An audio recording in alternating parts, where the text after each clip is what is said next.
মোহাম্মদ রিদি বেগম মোহাম্মদ রিদি বেগমের 50,000 টাকা দেড়মোহর ধার্য করিয়া 1,000 টাকা আদায়, 49,000 টাকা বাকি, ভদ্রচিত্র খুরাকি।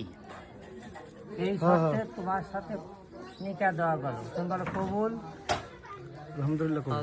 আলহামদুলিল্লাহ।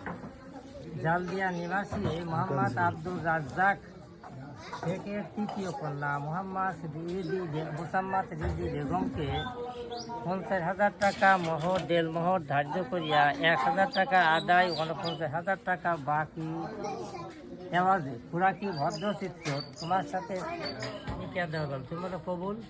আলহামদুলিল্লাহ কবুল।